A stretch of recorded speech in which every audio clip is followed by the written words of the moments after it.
Hello, you are listening to the Charles Bonnet Syndrome podcast. My name is Shaimond Foy, and today's special guest is Dr. Kat de Silva Morgan from the Translational and Clinical Research Institute at Newcastle University, UK. So how you doing today, Dr. Morgan? Hi, I'm doing well. Thank you. Thank you so much for having me. Oh, thank you so much for being here. It's so exciting to have any interview, but it's really good to hear about research with Charles Bonnet Syndrome. So I look forward to hearing anything that you can share about your research. Yeah, that's really great. I'm really looking forward to being able to tell you a bit about what we've done previously and what we hope to do in the future as well. So can you start off by telling me a little bit about yourself and some of the things that you do? Yeah, sure. So I'm a researcher, as you said, at Newcastle University in the UK. I originally actually came from a psychology background. So I did my undergraduate degree in psychology. And I became very interested actually in hallucinations in particular through doing psychology. And it really, I got bitten by the research bug. I think when I was doing my undergrad, I really loved all the projects that we got to do, where we got to design and conduct research and do research with people in particular.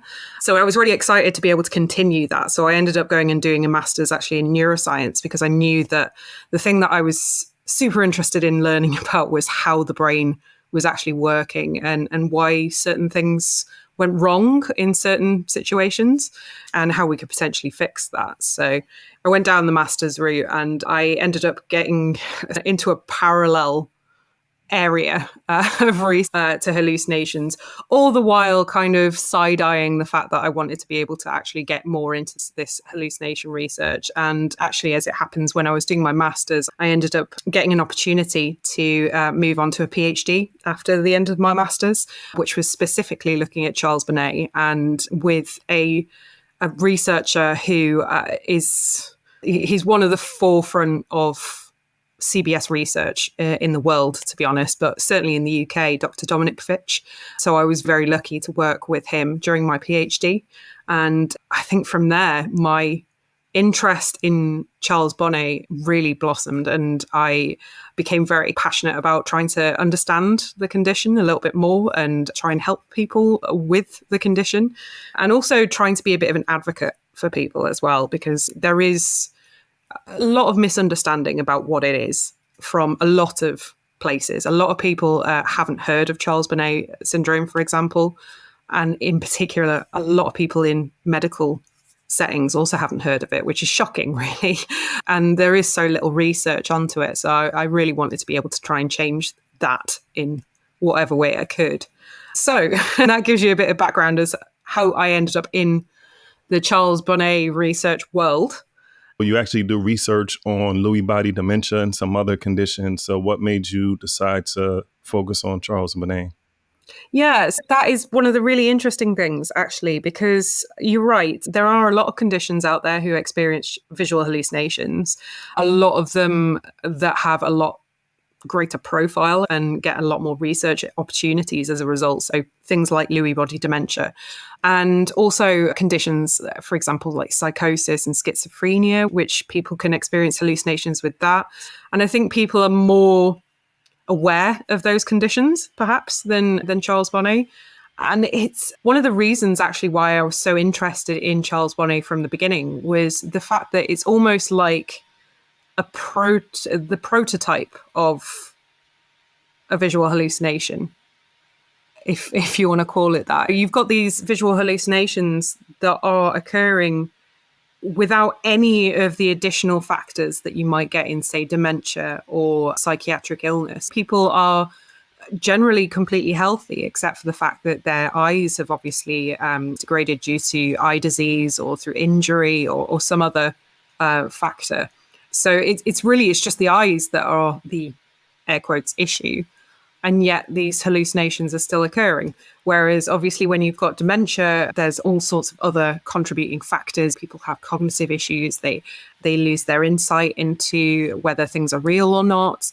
And it becomes a lot more complicated as to understand what is causing the hallucinations to happen. There's so much going on in the brain at that point. Whereas Charles Bonnet gives you the opportunity from a research perspective to boil down the hallucination as it is, as this singular phenomena. So understanding a hallucination in a person who has lost their eyesight but is otherwise pretty much completely healthy, it gives us a unique opportunity, I think. And I think it allows us to understand actual hallucinations and how the brain produces hallucinations in a way that we can't in other conditions. So actually, you're really trying to figure out what is causing the hallucinations. And then by trying to figure it out, you can actually try to figure out some treatments or some cures. Yes, absolutely. No, I think that is the key point. There are a lot of research projects and conditions in general, not just Charles Bonnet, that things go a little bit backwards because everybody is obviously very keen on there being a cure or a treatment for anything that is obviously a distressing symptom or something that you obviously don't want to be happening. People start at the wrong point. So they start at the treatment and they try to work backwards. And the problem is that is never particularly effective because you are essentially just flinging things at the wall and hoping to see what sticks. And we can't really develop a good, effective treatment for any condition unless we understand why it's happening in the first place. So that was one of my key areas of interest from the very outset, is trying to understand a little bit better about why it is that hallucinations occur in people who've lost their eyesight. What is it that is going on in the brain to cause this to happen? And also, why is it that some people can lose their sight and have no hallucinations at all, and some people do? So there seems to be perhaps something which predisposes some people to have hallucinations and not others. So that is a really important factor in understanding how we can then treat it. Because once we've got an idea of how this occurs and what is going on in the brain to cause this, it really gives us a better opportunity to be able to target it with treatment. And I think that was, as part of my PhD, it was a multifaceted project, really, what I was doing. So in our last research project, we were looking at the differences between people who had eye disease or had vision loss who were experiencing hallucinations, and particularly people who were experiencing hallucinations quite frequently, so having them multiple times a week, versus people who had lost their eyesight but had never experienced a hallucination. So they'd never reported any visual phenomena at all. And we wanted to know if there was any sort of differences between the brain in terms of whether there was a different level of activity, perhaps in certain parts of the brain, or whether certain parts of the brain were a bit more active or excitable, for example. So I think some of the understanding that we've had from previous research is that Charles Bonnet very often arises because the brain is essentially trying to fill in the gaps from losing the eyesight. The brain is used to getting all of this information from your eyes. And then when you no longer have that information coming through, the brain doesn't really know what to do with itself. So it starts to throw in these extra signals and throws in this extra information. It makes it up and produces this activity to try and fill in those gaps that it's expecting to get from the eyes. And as a result, people end up seeing things that aren't there. So they see a hallucination. And what we wanted to understand a little bit better is, was that in specific areas of the brain? Can we see that very specifically? And we did see some evidence to find that people with Charles Bonnet definitely showed an increased level of propensity to have a really excitable visual part of the brain. So the area of the brain that is used for understanding vision was much more prone to this spontaneous activity in people with Charles Bonnet than it was in people who didn't have it. And the brain was also a lot more variable as well. So we see a lot of variation in people's brains just in general in the population. But this variation was really apparent in people who had Charles Bonnet. So that just might mean that people who have these much greater levels of varying activity, particularly in the visual part of the brain, are just more likely to see these hallucinations if they then lose their eyesight than people who don't have that. And then when we'd done all of that, we also really wanted to look at finding some treatments as well for it. We did do a treatment study actually in Charles Bonnet, which was a really interesting one because there's not really many treatment studies at all in Charles Bonnet in scientific literature. There's Lots of single cases where people have come in, seen their doctor, and the doctor has given them a medication, for example, and then recorded what the outcomes were from it. But in terms of an actual dedicated trial where we have proper placebo conditions where people are thinking they're receiving the treatment, but they're not, that sort of thing, that is very much lacking in Charles Bonnet research. So we wanted to address that. But one other thing that we were really interested as well in addressing was the fact that a lot of people aren't keen on using medications for their hallucinations, which is absolutely completely fair enough. A lot of the medications which gets prescribed for things like hallucinations can be really quite taxing on a person. There's a lot of side effects. They very often require quite a very strict regimen as well to take them. And it can have quite an effect on your overall system as a whole, as opposed to just targeting the one thing that you want it to affect. So we wanted to go in and be a bit more targeted with a treatment, which is where we led up to looking at something called transcranial direct current stimulation, which sounds very complicated, but it's a form of brain stimulation that is completely non-invasive. So we don't actually stick anything into the brain itself.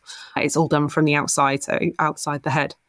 And that produced some quite interesting results, actually. This is very interesting. So I want to make sure that I understand what you were saying. So according to that one study, the research that you did, you were saying that the person that didn't have Charles Bonnet syndrome compared to the person that did have Charles Bonnet syndrome, the person that had the condition was their brain was more active in a certain area.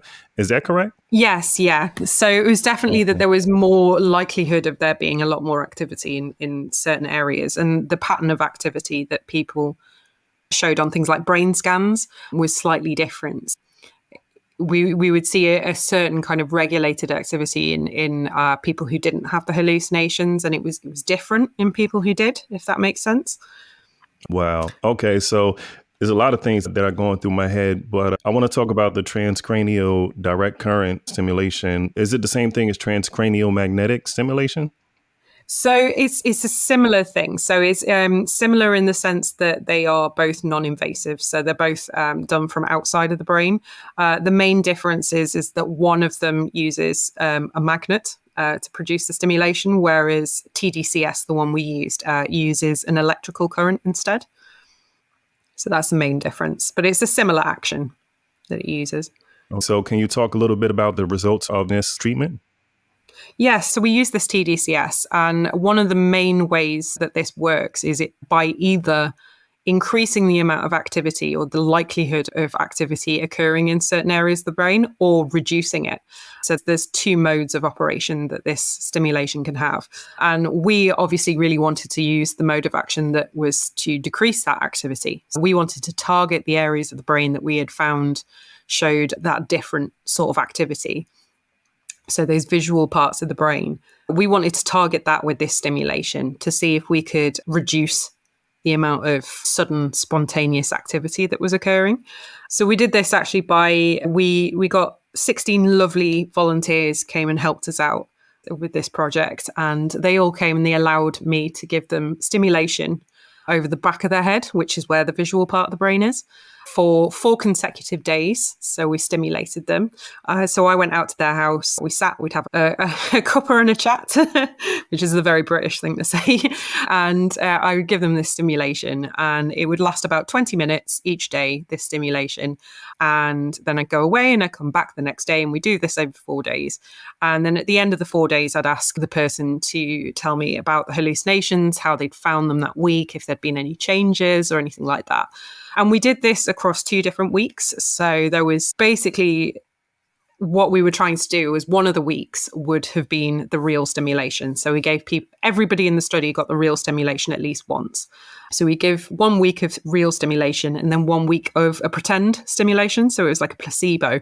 So it felt very much the same. You could feel it on your head as though it was the real stimulation, but it wasn't actually producing any sort of stimulatory effects. And we wanted to compare the 2 weeks. So it's a really important part of any sort of treatment or intervention sort of study, that you have this comparison group so that you know that any effects that you are getting are actually from the treatment that you're testing.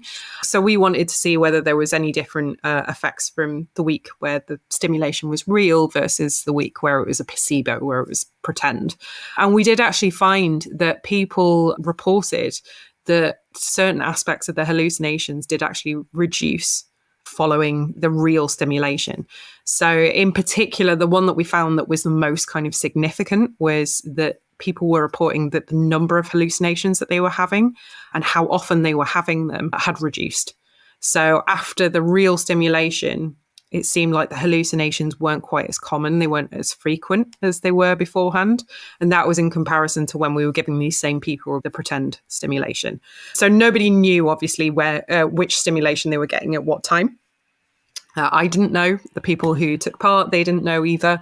So it was completely blind to everyone. And we only found out at the end. That really helped us to get a good idea that it was definitely the stimulation that was doing something. We did also find as well that another interesting finding that I personally find quite interesting is that the emotional impact of the hallucinations. So how distressing people were finding them and how intrusive or upsetting or irritating they found them seemed to reduce after both weeks.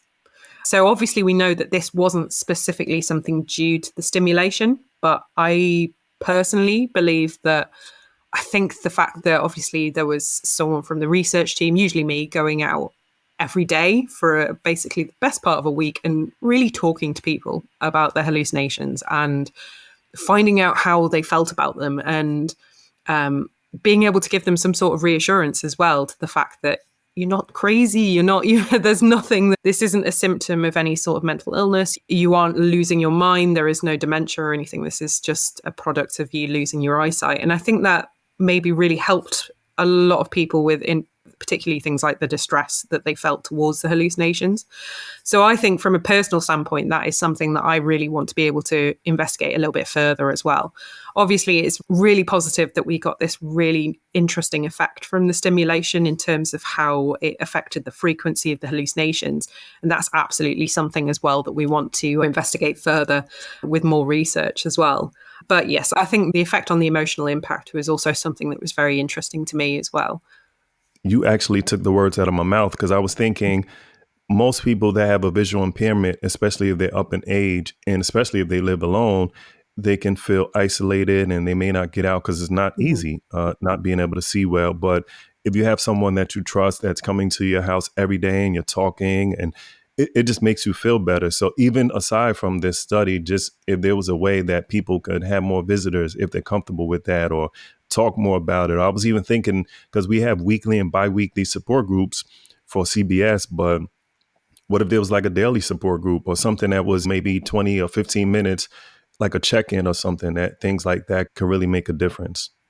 Yeah, absolutely. And I think as well, another aspect not to be stated is the fact that a lot of people, I don't know what it's like over in the States, but in the UK, certainly, a lot of the healthcare professionals that people will have come into contact with, a lot of them aren't very well informed about Charles Bonnet. They don't know how to talk to people who are experiencing this, and they don't know the best route to go down with them. So a lot of people feel abandoned by their doctors and their healthcare providers because they'll go in and they'll tell people about this, and the sort of reaction that they'll get from them can be really varied. It can vary from people being very dismissive and saying, oh, yes, it's just your eyes, it's fine.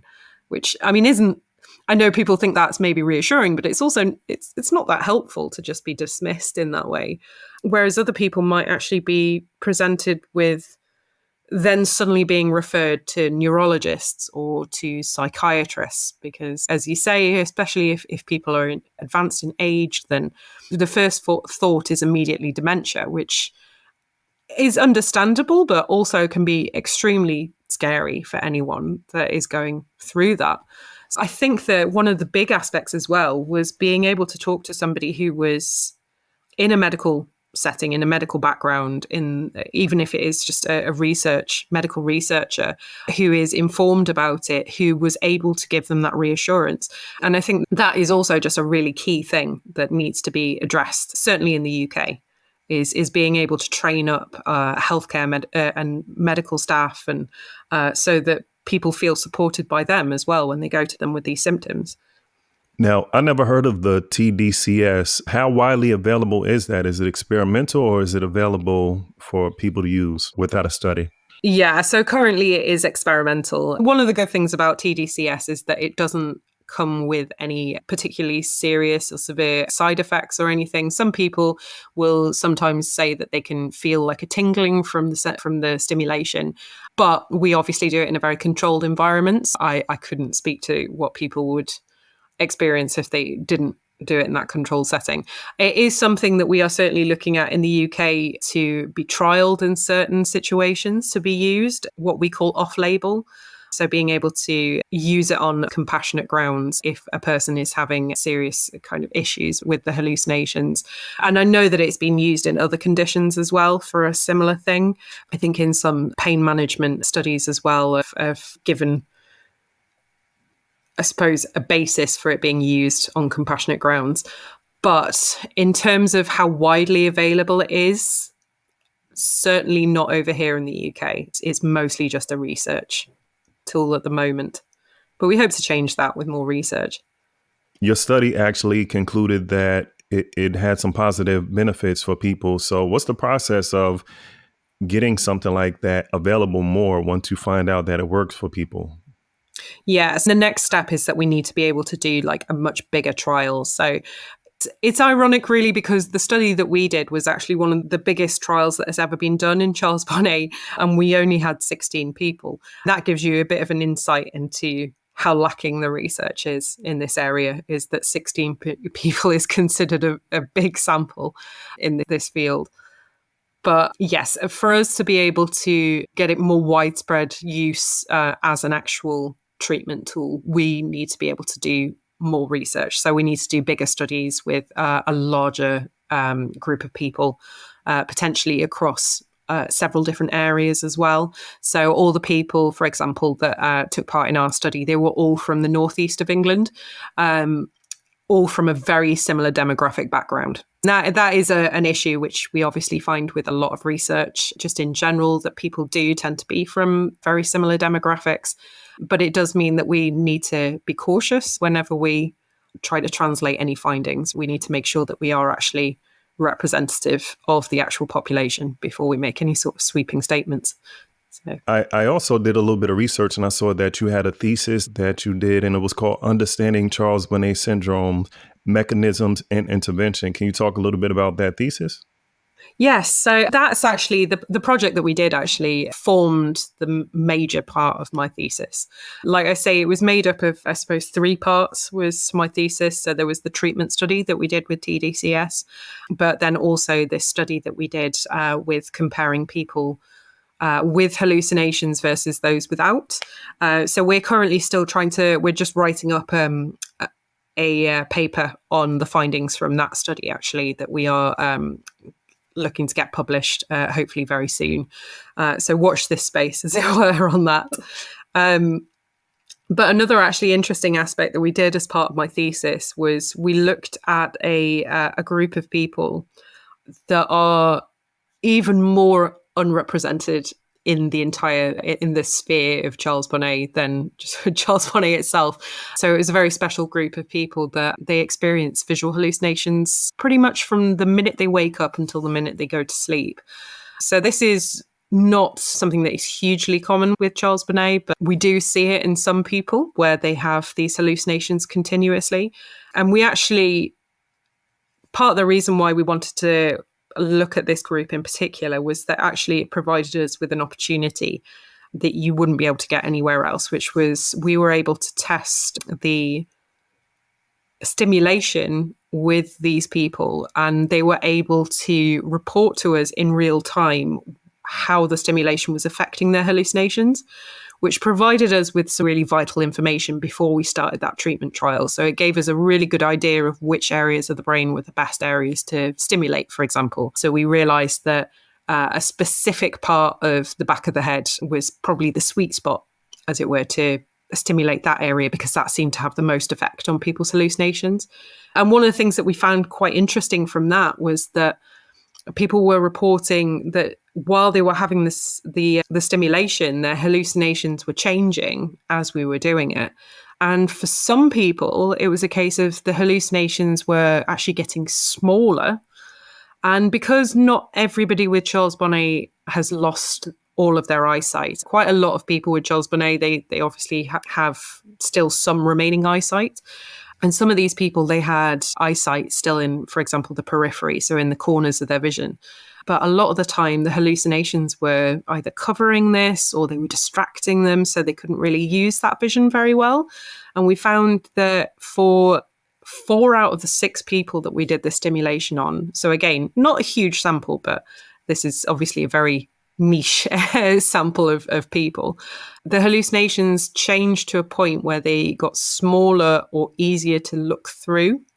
So these people were then able to use the vision that they had still remaining left over. They were able to use it more effectively. And I think that was something that we found incredibly interesting, because that also talks to how the brain reads information that it's getting and how it competes for space in our attention. So that was something that was very unexpected, but something that we thought was a really interesting thing to find. Yeah, that is very interesting. I was thinking that to help people that have Charles Bonnet syndrome, we need people that are like advocates, like Judith Potts over in the UK. Yeah.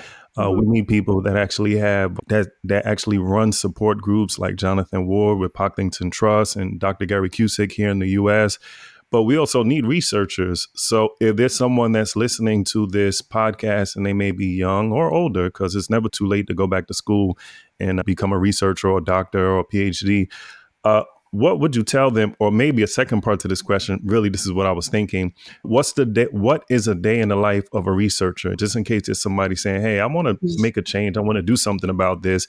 What is it like to be a researcher on a daily basis, especially dealing with conditions like that, like yours, that you research? Well, I can definitely say that there is no average day in the life of a researcher, which I think is great, to be honest.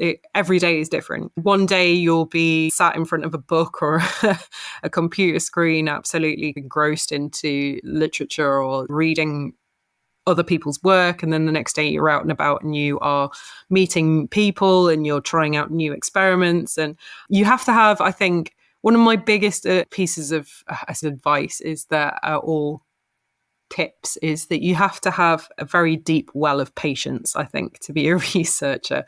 It can be very exciting, but it can also be very frustrating when things don't necessarily go the way that you expected them to, or the way you planned, or you hit bumps in the road in terms of your research.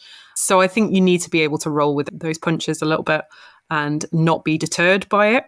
If anyone is wanting to get into research, then a big piece of advice is look at the researchers in areas that you are interested in and see if you can go meet them, see if you can go find out more about their research, because the majority of us are all really passionate about what we do and we love talking to people about it. But I think it gives you the best idea and of what you're getting yourself into and getting yourself into the areas that you actually want to be in. It was the way I got into research was definitely by identifying the people that I was really interested in what they were doing and getting to know them and getting to know their research. So I definitely recommend, if anyone is interested in going down that route, that they explore that. You mentioned earlier that a lot of doctors and people don't know about Charles Bonnet syndrome. And as a result of that, they don't know how to talk to people that have Charles Bonnet syndrome. Can you give some tips on how to talk to people that have this condition? Yeah, so I think that it's important for medical professionals to realize that Charles Bonnet is absolutely a thing, which I know sounds ridiculous that I would say that, but I have encountered more than my fair share of people that actually don't believe that it is an actual condition, which is quite surprising and shocking. But yes, the research is there. We know that it is a condition that exists and that people, a lot of people actually, more than perhaps is given credit for, do experience it. And not to talk down to people about it, to be honest with them about what is going on and the fact that it is the way that their brain is processing the loss of sight. But also to reassure people as well, to give them the reassurance that it isn't something that is wrong with them. They're not experiencing neurodegeneration or like a dementia or a mental illness. That it is just, like I say, it's the way that our brain processes the world.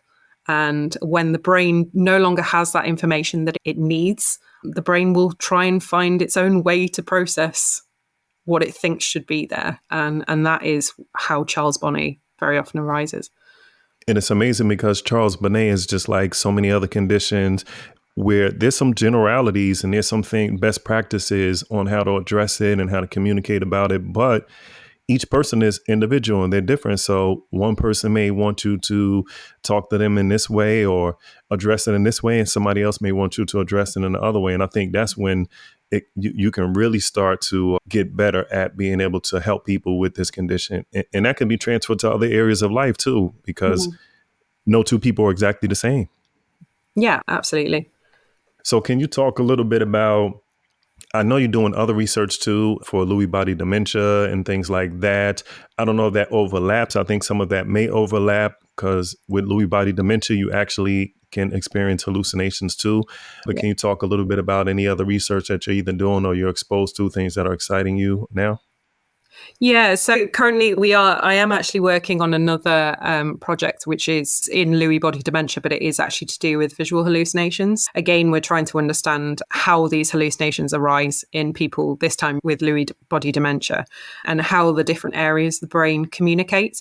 I think it's always one of the exciting things about research is that we are always getting new techniques that we can use to be able to understand the brain better. So we're using a particular form of scanning, brain scans, for this study, which will give us a different picture from the scans that we've used before. So we'll be able to understand things about the brain that we couldn't understand from other kinds of scanning that we've used previously, if that makes sense.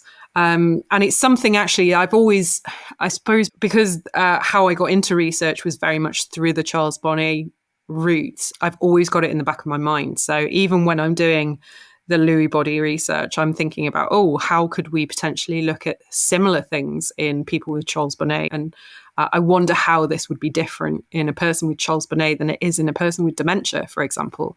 So I'm constantly trying to think up potential ideas for more research studies as well in Charles Bonnet. I have also been somewhat involved as well in one of a research project that's going on here in the UK in London with Dr. Robin Walker, who I know that you've spoken to previously. And so he's actually looking at another area of potentially helping to use therapies for people who experience Charles Bonnet.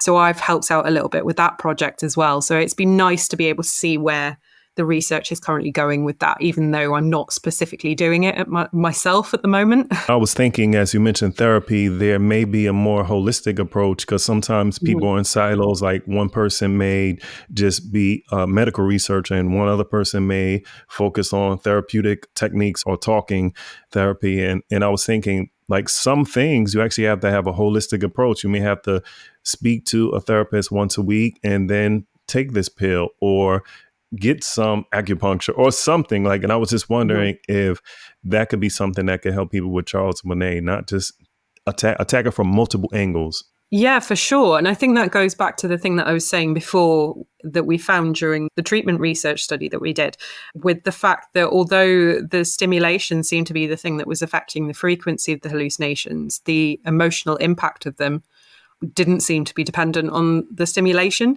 But it does make me wonder whether it's a case of, could the stimulation effects have been amplified perhaps by combining it with, for example, like talking therapies or support groups? What sort of effect does that have? Does that make the treatment that we're using more effective? And I think that's something that needs to be looked into further. It's something that I'm very interested in, is how combining those techniques could potentially improve a person's response to treatment or improve how they view their hallucinations or how it affects them. So is there any way that someone with Charles Bonnet can reach out to you or your organization if they maybe want some information or want to partake in the study, or do you reach out to them? So we very often reach out to people. A lot of the research that obviously I do at the moment is very much UK based, but I know that the study that, for example, Robin Walker is doing at Royal Holloway in London, that is currently international. So they are able to take people from overseas as well who aren't based in the UK because the study is done remotely. So if people are interested in getting involved in research, then I would certainly encourage them to look up research projects that are going on. Look up Robin Walker at Royal Holloway and the study that he's doing. I know that it is funded by, so it's a UK charity, but it's a UK charity called the Macular Society. So I think people can find it as well through that route as well, if they look at the research being done by the Macular Society. And that can give you avenues to be able to get involved. What would you say to someone that's listening to this podcast and they actually have Charles Bonnet Syndrome themselves and they're having a really difficult time? I would say that obviously, I have never experienced it myself. I can never speak to what it is actually like, because I think only people who have actually experienced it can really speak to that. But from the perspective as a researcher who has studied this, I would tell people that obviously what you are seeing feels very real and it is legitimate to be distressed by that. It is completely valid. I wouldn't let anyone tell anybody otherwise, but I suppose to be reassured that this is the brain's natural process of trying to understand the world. And while that doesn't necessarily make it easier to deal with, or it doesn't make it less distressing in the moment, that I hope, knowing that there are people out there trying to understand it better so that we can try and help people, I hope that at least helps people a little bit, knowing that there are some of us out there who are trying very hard to try and understand it so that we can help people. Yeah, that's one thing that actually makes me feel good, because I was actually speaking to Jonathan Ward recently, and he's over in the UK and he runs a support group with Pocklington Trust, and the support group helps people with CBS. And he said, what is one of the most interesting things you learned while hosting this podcast? And I said, one thing that I learned is that there are a lot of people working very hard to try to come up with a cure, to try to understand what CBS is, to try to come up with some treatments, because I wasn't aware of that. And sometimes it feels like people don't care. And I know they do care. And by doing this podcast and talking to researchers like you and other medical professionals, I talked to a medical doctor here in the US and other researchers and PhDs, I realized that people are putting a lot of thought and effort into this. And that was something that was very helpful for me. And I'm sure other people are glad to hear that. Good. I really hope so. And I'm glad to hear that it's been helpful for you as well. So in closing, is there anything that you would like to say or anything you'd like to share, even if it's not related to CBS? I would just like to say that I suppose support your local researchers is my big one in any way that you feel that you're able to, whether that is donating to charities who fund research into things like Charles Bonnet, or whether it is if you have the capacity to being able to take part in research, or even if you just have a friend or family member who is currently working as a researcher or currently trying to do a degree to become a researcher, just support them and support their goals. We need more people doing this sort of thing, and that support comes in many different ways.